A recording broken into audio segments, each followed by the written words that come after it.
And our Sunday sermons across churches were dominated by conversations around the contentious Finance Bill 2024.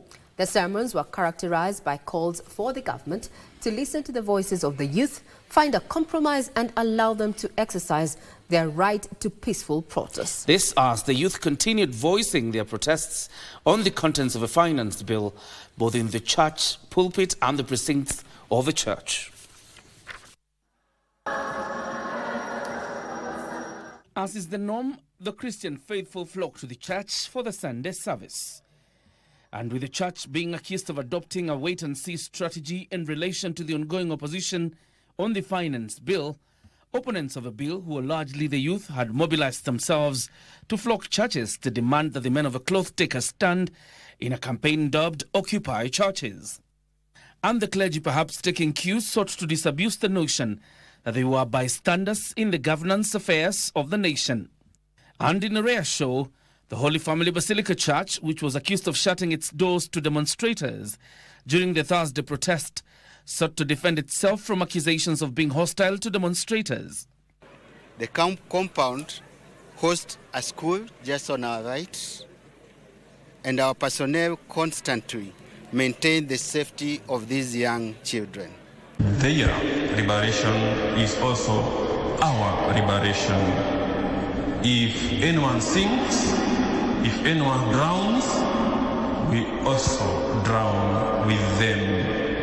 In addition, they would grant the youth time at the pulpit to speak on the finance bill. This bill seeks not only to overtax Kenyans, but also to promote oppression, which generally leads to a very poor quality of life for most people who are not as endowed as the people who are in power. The support from the church as a whole is an important thing when it comes to ensuring the agenda of rejecting the Finance Bill 2024 is successful. The traditional Sunday hymns temporarily set aside as the congregation was led by the youth in chanting anti-finance bill slogans.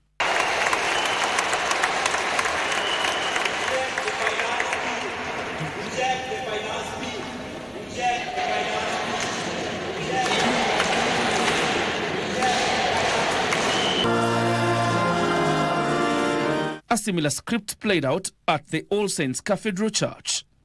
Provost Reverend Evans Omolo reiterated the need for the government to engage the youth on the bill. And therefore we applaud the courage of the young people to come out and to express themselves, an expression which is protected in the Constitution under Article 37. He added that the church has opened its grounds as an emergency medical center for demonstrators who may be injured or need medical attention during the protests slated for next week. All Saints Cathedral is historic, and we stand on the shoulders of our forefathers who went before us, who stood for what is right and opposed what is unjust. And that remains our position, that we will stand with what is right. Youths in the church called on the Inspector General of Police to take responsibility over incidents of brutality, even as they rallied their peers to show up for the demonstrations next week. One thing to the Kenyan police, tafadhali, it's a very peaceful protest. I have a problem specifically na clothes zina affect our parents na hawajui. Kama the clothes for land ownership. That's a crazy one. This is not a tantrum of Generation Z and whatnot. All of us are Kenyans. Yes. All of us are citizens. All of us are saying something. And all of us, we are not ignorant.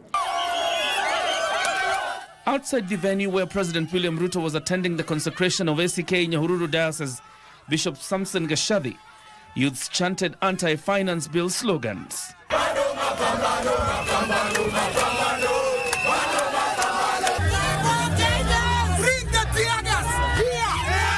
The bill enters the committee stage and final reading this week.